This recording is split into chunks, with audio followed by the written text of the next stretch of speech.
Olá pessoal, tudo bem? Então, dando continuidade aqui às nossas aulas, hoje nós temos a aula número 4. Então, vamos ver qual é o tema que a gente vai abordar hoje.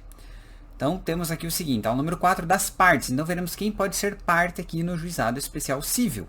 Então, artigo 8º diz o seguinte, ó, que não poderão ser partes no processo instituído por esta lei.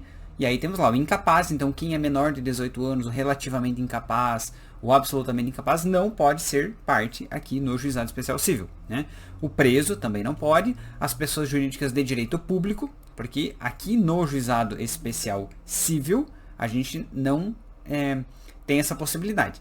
Vocês já devem ter ouvido falar no Juizado Especial da Fazenda Pública. E aí lá no Juizado Especial da Fazenda Pública, algumas pessoas jurídicas de direito público, como, por exemplo, os estados e os municípios, a depender de alguma autarquia municipal, fundação municipal, também podem fazer parte, tá bom? Também não podem fazer parte aqui do Juizado Especial Civil as empresas públicas da União, porque aí vai lá para o Juizado Especial da Fazenda, da Justiça Federal, ou às vezes lá para a Justiça Federal em si, como um todo. A massa falida também não é possível aqui, vai lá para o juízo da falência, então o Juizado Especial Civil nunca vai julgar casos desse tipo, e o insolvente civil, então aquele que realmente não tem mais condições de pagar suas dívidas, também ele não pode ter o seu processo julgado pelo Juizado Especial Civil, né? Parágrafo 1º diz o seguinte, que somente serão admitidas à propuração perante o Juizado Especial. Então quem que pode, né, ajuizar demandas aqui, ó? As pessoas físicas capazes, então quem é menor, quem é incapaz não pode, né? Excluídos os cessionários de direito de pessoas, isso aí, excluídos os cessionários de direito de pessoas jurídicas. Então o que é um cessionário de direito? Então uma pessoa jurídica ela tinha um direito e ela cedeu esse direito para um terceiro. Então, pelo fato de esse direito anterior ser de uma pessoa jurídica, não é possível que essa pessoa que recebeu esses direitos dessa pessoa jurídica possa ir até o juizado. Então, é vedado só as pessoas físicas capazes que podem, tá? Além disso, as pessoas enquadradas como microempreendedores individuais, então o MEI, ele pode ir até o Juizado Especial Civil, as microempresas e empresas de pequeno porte que estão lá caracterizadas lá na Lei Complementar 123 de 2006. A depender do juizado em que vocês ajuizem a demanda, pode ser que eles peçam alguma documentação justamente para comprovar que essa microempresa, que essa empresa de pequeno porte, ela preenche lá os requisitos da Lei Complementar 123, tá? Então, por exemplo, no Paraná é exigido. Em algumas comarcas em Santa Catarina, quando eu ajuizo alguma demanda, não há essa obrigatoriedade. Então, isso varia também, porque cada juizado também, como não há uma uniformidade, né? Cada juizado acaba tendo a sua maneira de atuar, tá bom? Além disso, quem que pode ser parte, né, no juizado ali, né? Quem pode realmente atuar, né, propor uma ação, são as pessoas jurídicas qualificadas como Organização da Sociedade Civil de Interesse Público, que é a OCIP, né? Lá também nos termos da Lei 9.790, e também as sociedades de crédito ao microempreendedor também podem propor ação perante o juizado especial. Normalmente, né, falando a respeito da prática, aqui lembrando do detalhe, é muito comum a gente perceber pessoas físicas em si, né, capazes, ajuizando demandas lá no Juizado Especial Civil. Vez ou outra a gente percebe algumas questões de microempreendedores, individuais, microempresas, empresas de pequeno porte. Até hoje eu nunca peguei alguma causa que envolva uma OCIP, né, uma Organização da Sociedade Civil de Interesse Público, e não me lembro de nenhuma sociedade de crédito ao microempreendedor também, né? Mas o mais comum é o inciso 1º e 2º aqui, tá bom? Muito bem, então, continuando aqui, ó, coloquei o parágrafo 2º que diz o seguinte, que o maior de 18 anos ele poderá ser autor, independentemente de assistência, inclusive para fins de conciliação. Então, qualquer pessoa maior de 18 anos poderá ser autor, claro, desde que não seja preso, que não seja insolvente civil, como a gente viu aquelas observações e restrições anteriores. Artigo 9º diz o seguinte, que nas causas de valor até 20 salários mínimos, as partes comparecerão pessoalmente, podendo ser assistidas por advogados. Então, nas causas de até 20 salários mínimos, a representação por advogado não é obrigatória. Mas nas de valor superior, então ultrapassando o valor de 20 salários mínimos, a assistência por meio de advogado, de advogada, é obrigatória, tá?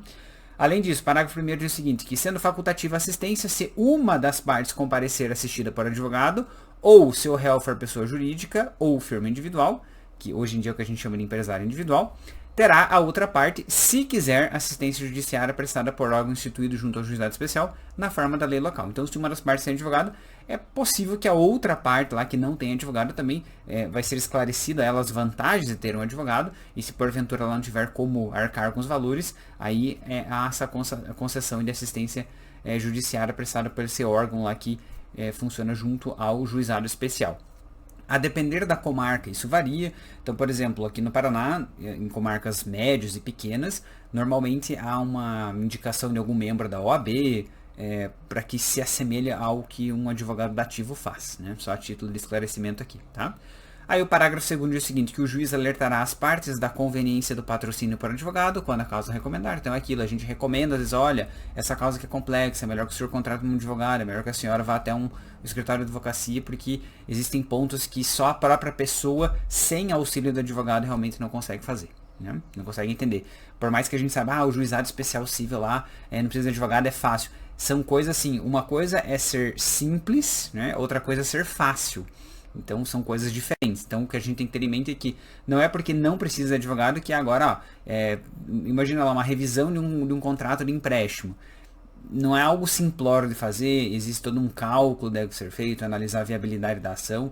Então não é porque é juizado especial civil que é fácil, né? São coisas, vamos dizer assim, de menor complexidade, às vezes até tem coisas um pouco complexas em si, mas o que a gente deve levar em consideração é que muitas vezes as pessoas acabam não querendo contratar advogado para não gastar, e aí acabam tendo pedido de julgado improcedente, ou até extinção do processo sem análise do mérito, porque faltou um advogado realmente com conhecimento. Então a nossa ideia aqui é, como advogados, né, eu como juiz leigo também, advogo, tentar transmitir realmente o que eu conheço, que eu consigo externalizar aqui da experiência prática, tá bom?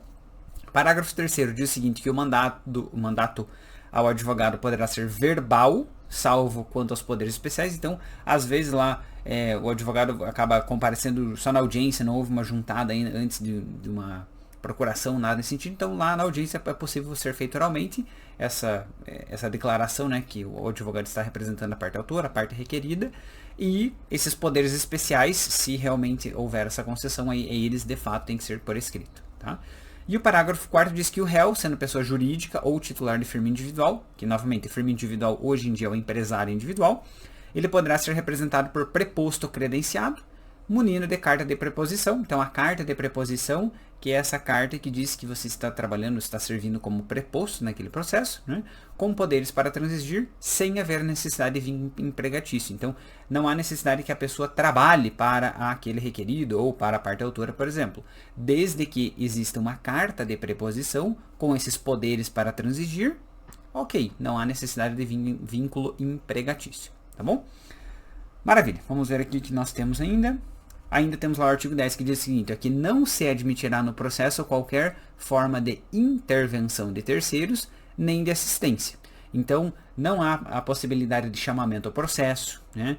Não há a possibilidade, por exemplo, de denunciação à lide. Então, não há essa possibilidade de intervenção de terceiro. O que há uma discussão, e é possível, é o pedido de desconsideração da personalidade jurídica.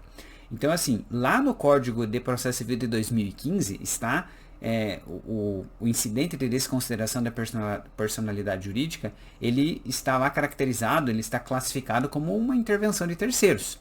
E aí, esse é o ponto. O artigo 10 diz que não é possível lá no Juizado Especial Civil qualquer intervenção de terceiro. Mas existe essa relativização, porque no Juizado Especial Civil é possível, sim, o incidente de desconsideração de personalidade jurídica. Então aqui a gente tem que ler com certa ressalva, tá? E admite-se o litisconsórcio, tanto passivo, né, quanto ativo, não há nenhum problema. E o artigo 11 diz que o Ministério Público intervirá nos casos previstos em lei. Então lembra que aqui nesse caso são aqueles casos de ordem pública, dificilmente vai ter um caso com menores, né? Porque, novamente, os menores, eles não podem ser parte aqui no Juizado Especial Civil, então esse é o ponto aqui só para que a gente destaque. O Ministério Público ele aparecerá, mas não é em todos os casos, tá bom? Só quando há interesse público. Muito bem. Perfeito. Então essa era a nossa aula número 4, que a gente parecia de quem pode ser parte aqui no processo, quem não pode, quem pode entrar com uma demanda lá no Juizado Especial Civil, tá bom? Muito obrigado por essa aula e vejo todos na próxima. Até mais.